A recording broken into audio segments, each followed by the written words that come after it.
Coming up on Arirang News. North Korea says it's scrapping the 2018 military agreement a day after South Korea partially suspended it in response to Pyongyang's military spy satellite launch. The South warns the North that it'll take stern measures to counter any threats, while Seoul's National Intelligence Service sees Pyongyang's spy satellite has been put into orbit with help from Russia. South Korea and the United Kingdom adopted Downing Street Accord, elevating their bilateral relations to a new level. Under the pact, they agreed to bolster military cooperation against North Korea's threats, as well as strengthen ties in the economy, technology, and clean energy. No Gaza captives will be freed before Friday, as the release in exchange for a 4-day truce deal between Israel and Hamas has been delayed for a day.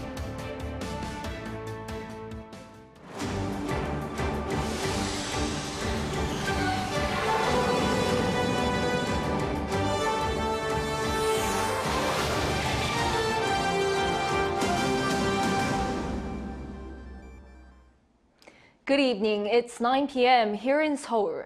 Thank you for joining us on Arirang News. We start with the escalating tensions on the Korean peninsula following North Korea's military spy satellite launch.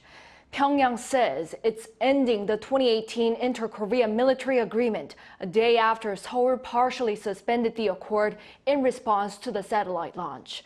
Our foreign affairs correspondent, Bae-eun-ji, leads us off. North Korea has said it will immediately restore all military measures that were halted under the Inter-Korean military agreement signed on September 19, 2018, that aimed to reduce tensions along the shared border.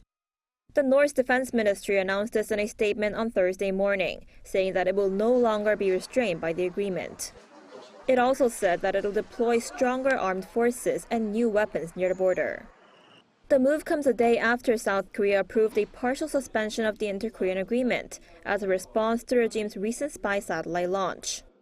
One expert says, in terms of immediate significance, South Korea will now be able to fly helicopters and drones along its side of the border for surveillance purposes. But Seoul's decision could possibly make the country more vulnerable to attacks. I mean, the tank barriers and the guideposts that were removed in 2018 are going to be a lot harder for South Korea to put back than for North Korea to put back. You know, you'd have demonstrations, peace protests, and so on down here. So this means that South Korea's capital city of Seoul, I think, remains more vulnerable to attack than Pyongyang does. In fact, just a few hours after the South's partial suspension of the agreement, North Korea launched a ballistic missile Wednesday night toward waters off its east coast. But Seoul's Joint Chiefs of Staff said it believes the launch failed, and that intelligence authorities from Seoul and Washington are conducting further analysis. In the meantime, activity has been detected at the regime's nuclear facility. The International Atomic Energy Agency said a strong water outflow from a reactor's cooling system was spotted sometime after mid-October at North Korea's Yongbin nuclear facility. The agency noted this could mean a possible test run at this facility, which is suspected to be used to produce materials for nuclear weapons. Bae-eun-ji, Arirang News. Following Pyongyang's announcement, there was a stern warning coming from South Korea's defense chief, vowing to respond strongly until the end if Pyongyang engages in provocative actions. Our defense correspondent Choi Min-jung reports. South Korea's defense chief has warned that Seoul will take stern measures to counter any threats posed by North Korea. The warning came during a parliamentary session on Thursday, hours after the North said it would restore all military measures it had halted under the 2018 Inter-Korean military agreement. If North Korea carries out provocations under the pretext of the suspension, we'll respond immediately, strongly, and to the end. Shin stressed that North Korea's launch of the so-called military spy satellite once again shows that it has no will to abide by the military pact. The minister also defended South Korea's partial suspension of the agreement, saying that it is a corresponding measure to the regime's threats and the least it could do to protect the lives and safety of its people. Seoul's defense ministry also strongly criticized the North's attempt to shift the blame for the heightened tensions to South Korea. We once again sternly warn North Korea against misleading comments and pointing the finger at others through its defense ministry's statement. The ministry said the military will closely monitor North Korea's actions in the future and take countermeasures to protect South Korea's citizens. Concerns are also growing about potential conflicts that could unfold near the border, but the ministry noted that deterrence is achieved through force and emphasized that the military is fully prepared. Amid the escalating tensions on the Korean peninsula, South Korea is anticipated to hold a bilateral naval drill with the U.S. and a trilateral one with the U.S. and Japan this weekend. Choi Min-jung, Arirang News.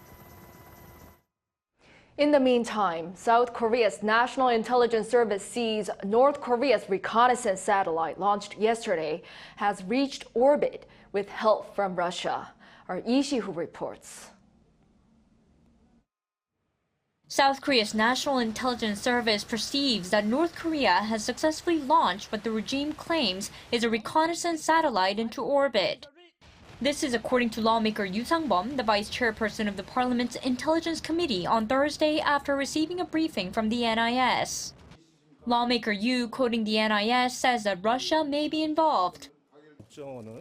The NIS said it perceives that Russia most likely helped with the launch, as Russian President Vladimir Putin revealed his will to support projectile launches during his talks with Kim Jong-un. It's also been confirmed that after the talks, North Korea provided Russia with data on the first and second projectiles and their designs, and Russia provided an analysis of that data.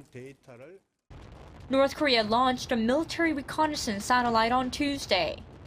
The regime claimed the spy satellite had taken pictures of U.S. military bases in Guam.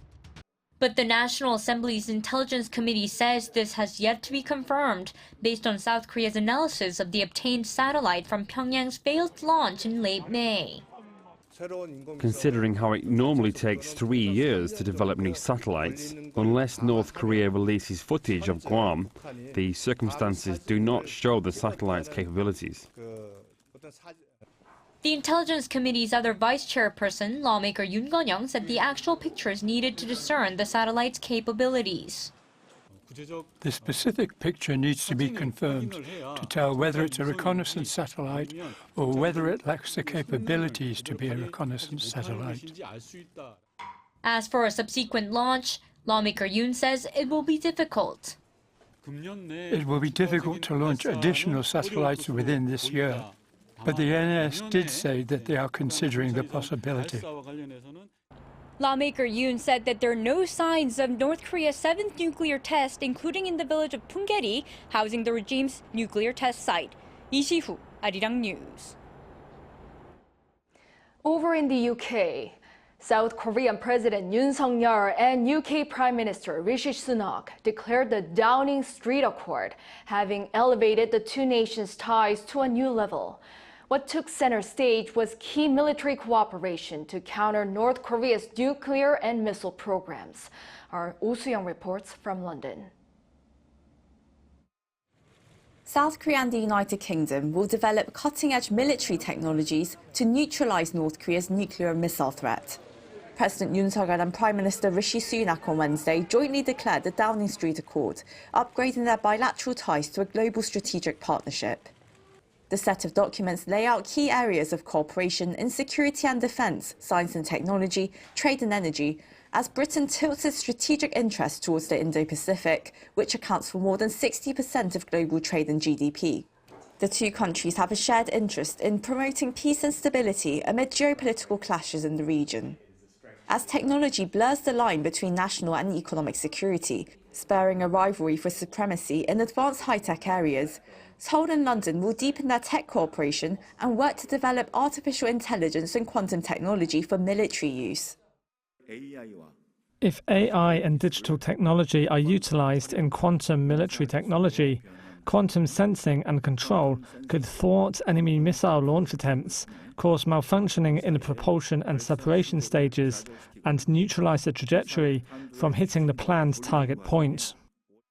A presidential official told reporters in London that South Korea looks to maximise its own capabilities to deter North Korea's security threat and curb its illegal weapons activities and exchanges with countries like Russia. In doing so, Seoul will accelerate its research and development and build up a network of like-minded countries. On broader security issues, South Korea and the UK agreed to establish a new 2+2 dialogue between foreign and defence ministers and develop closer defence industry cooperation. They will also conduct joint military exercises, share maritime security information, and hold joint maritime patrols to enforce UN Security Council sanctions against North Korea. The two countries forged a strategic cyber partnership, the first such document adopted at the leaders' level for both countries. Seoul says this could lead to closer cooperation with the Five Eyes intelligence sharing network. With South Korea is considered to be a reliable partner, one of the top partners in Asia and the Indo-Pacific region. So you see the mutual interest, which I think is going to continue to drive this bilateral cooperation between Korea and specific European countries, but also within the context of the EU or NATO. In the accord, Yoon and Sunak jointly condemned Pyongyang's unlawful nuclear missile programs and called for an end to its military cooperation with Moscow. They also opposed attempts to subvert international law and freedom of navigation in the East and South China Sea, condemned Russia's aggression towards Ukraine and Hamas's initial terrorist attacks on Israel as unjustifiable, and sought peaceful and humane solutions. As they join hands across all key strategic challenges, marking 140 years of diplomatic relations, South Korea and the UK vow to work together to defend freedom and democracy around the world. Oh Soo-young, Arirang News, London. The Downing Street Accord also aims to ramp up cooperation in the economy, technology, and clean energy between South Korea and the UK, having emerged as being crucial in this new era. Our Kim Do-yeon has more. Pursuing prosperity, growth, and security in our economies. That's how the Downing Street Accord signed on Wednesday between South Korea and the UK refers to the economic and technological aspects of this new era of bilateral cooperation.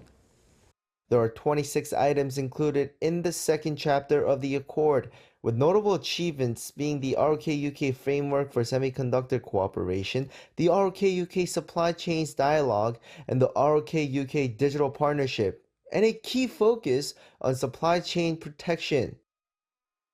저는 양국이 그야말로 혈맹의 동지이기 때문에 경제 협력이라든지 또는 과학기술 협력에 있어서 우리가 못할 일이 없다라는 생각을 갖고 있습니다. The ROK-UK Framework for Semiconductor Cooperation is specifically a commitment to the chips industry with, quote, both bilateral activities and cooperation in multilateral fora. The ROK-UK Supply Chains Dialogue, a ministerial-level meeting, will be established by the end of 2023 and will focus on strengthening the supply of parts and equipment for cutting-edge technologies and critical mineral resources, among others.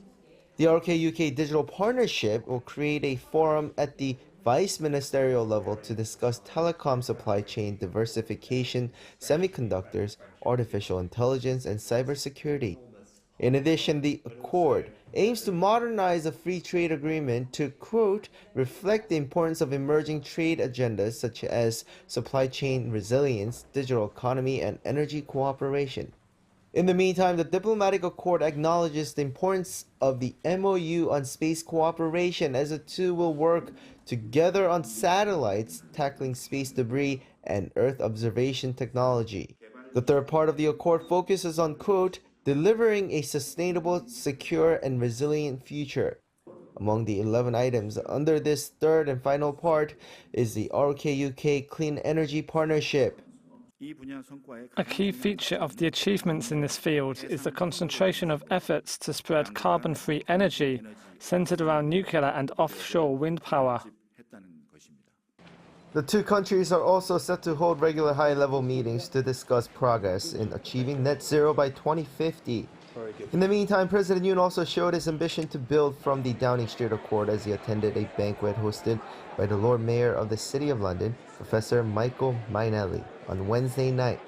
The event at Guildhall is a customary event for guests on a state visit to the UK, and there, President Yoon took the opportunity to meet with economic representatives from London. Yoon added that despite it being his last night in London, tomorrow will be a brighter day for Seoul-London ties. Kim Do-yeon, Arirang News. A South Korean High Court overturned a lower court 2021 ruling today and ordered the Japanese government to compensate the victims of Japan's wartime sexual slavery. The Seoul High Court ordered Japan to pay 200 million Korean won, or about $150,000 to each of the 16 victims. It said Tokyo must pay reasonable compensation as the country's, quote, illegal acts are recognized when mobilizing the so-called comfort women on the Korean peninsula at the time, meaning during World War II. Back in 2021, the Seoul Central District Court dismissed the case, citing sovereign immunity, a concept under customary international law that allows a state to be immune from civil suits in foreign courts. Despite high prices, households in South Korea saw their real income, which is what they earn after accounting for inflation, go up in the third quarter of this year. According to Statistics Korea on Thursday, the average income per household rose to around 5,033,000 won, or roughly $3,800 a month. This is a 3.4% increase compared to the third quarter last year. And after adjusting for inflation, the average real income per household edged up by 0.2%, which is a first year-on-year increase in 5 quarters. The agency attributed this to an overall rise in income from work led by more employment. However, those in the bottom 20% of the income bracket saw a 0.7% drop, a second consecutive quarterly fall on year. In an effort to address global warming, South Korea unveils a plan to reduce methane emissions by more than 30% by the year 2030. During its 5th meeting on Thursday, the Presidential Committee on Carbon Neutrality approved a roadmap that aligns with the global methane pledge. At COP26 in 2021, Seoul joined the global commitment, which aims for at least a 30% cut in methane emissions by 2030 compared to 2020 levels. The measures include producing 500,000 tons of clean methanol by 2030 to fuel ships and raising the supply of low-emitting methane feeds for animals. Also, utilizing cutting-edge digital technologies, the government aims to reach net zero by 2050 by reducing carbon emissions across all industries. South Korea's shipbuilding industry once again topped the sector worldwide in terms of orders last month, and it's looking to maintain its global edge through green technology and digitalization. Our economics correspondent Lee Soo-jin tells us more. South Korean shipbuilders have been turning to green technology and embarking on a digital transformation. According to shipping analysis firm Clarkson Research, shipbuilders here won 1.54 million compensated gross tons, or 62% of global shipbuilding orders in October, overtaking their biggest competitors, Chinese firms, which secured 33%. This upward trend is expected to continue as the shipping industry moves towards alternative fuels to meet International Maritime Organization standards.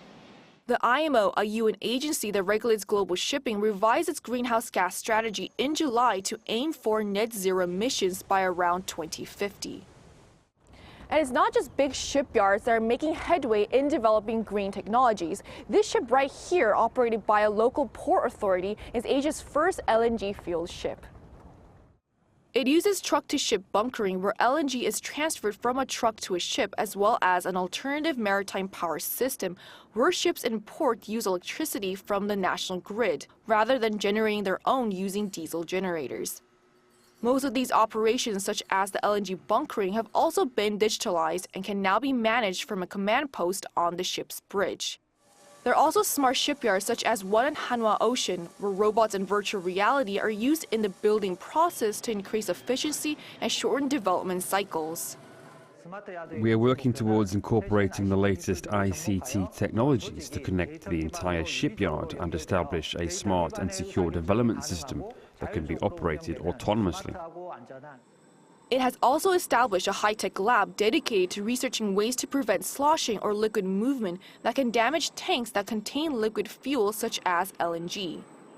And accelerating digital transformation will help South Korea stay competitive in shipbuilding, according to an industry expert. The big three are already doing a considerable amount of their own technological development. This means that by 2030, it's highly likely that we will at least be able to reach the third stage of digitalization. The third stage of digitalization includes building a ship with an AI platform that will give directions to the crew on how to fix any issues, with the fourth and final stage being completely unmanned ships. 이수진, 아리랑 뉴스. Shifting gears, the hostage release following the recent Israel-Hamas truce deal has been pushed back until Friday. The two sides seem to be fine-tuning the details. Our Moon Ae-ryun has more. The planned release of 50 hostages from the Israel-Hamas conflict in exchange for a 4-day pause in fighting and the release of prisoners has been pushed back a day. According to CNN, a senior U.S. official stated that the hostage deal has been delayed until Friday morning in order to iron out the details and to minimize things going wrong. Israel was said to have made this decision together with Qatar and Egypt as mediators. While the current working list of 10 hostages likely to be released from Gaza on the first day only contains information regarding their gender, nationality and age, U.S. officials have said that they expect the names to be released by Thursday night. Solely women and children, they'll be released in batches of around 10 per day. The first 2 days are to be a testing period to make sure that both sides are keeping to the agreement, and then further hostage negotiations are expected to take place. So far, what's known about the process is that the hostages will be guided by the Red Cross and taken to a designated border point, mostly through Egypt. Earlier, Israeli Prime Minister Benjamin Netanyahu said that the Red Cross would be able to visit the remaining hostages in the enclave to give them needed medication.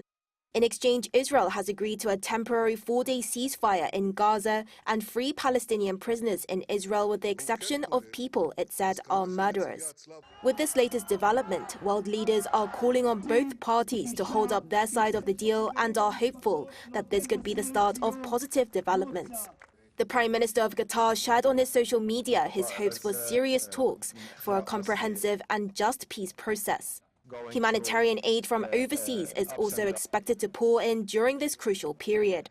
The President of the European Commission said that the EU will do its utmost to provide a humanitarian surge. Moon Ae-ryun, Arirang News. Another tracing of King Gwanggaeto the Great's memorial stone has been found at the library of the Asian Society of the College of France. The inscription was donated 100 years ago, but was only recently discovered by a Korean professor as it was overlooked due to confusion with another tracing of the stone held by the National Library of France. Unlike other tracings, the newly found one has a duplicate of the second side of the stone rather than showing the third side of the stone. King Gwanggaeto the Great ruled the Goguryeo Kingdom around 1600 years ago. His memorial stone, which is in northeast China, is the largest in East Asia and has 1,775 characters engraved on its 4 sides.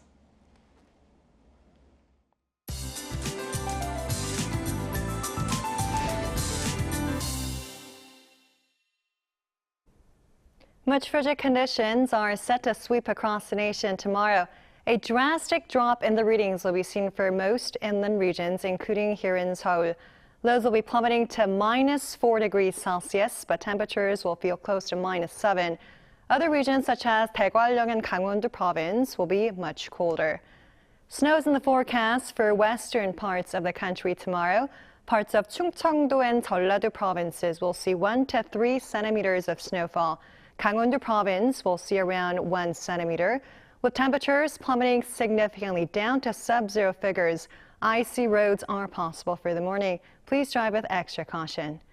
Northern central regions will see morning temperatures in the minus range. Seoul will be frigid cold at -4 degrees.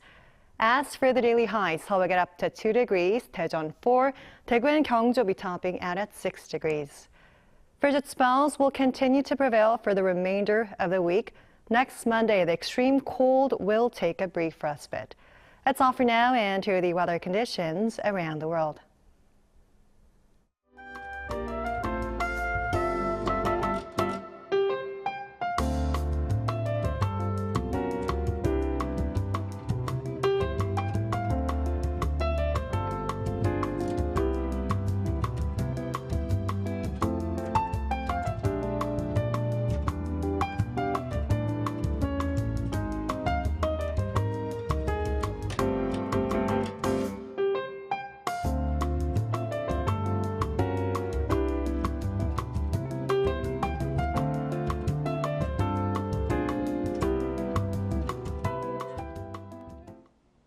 That is all for tonight's newscast. Thank you for joining us.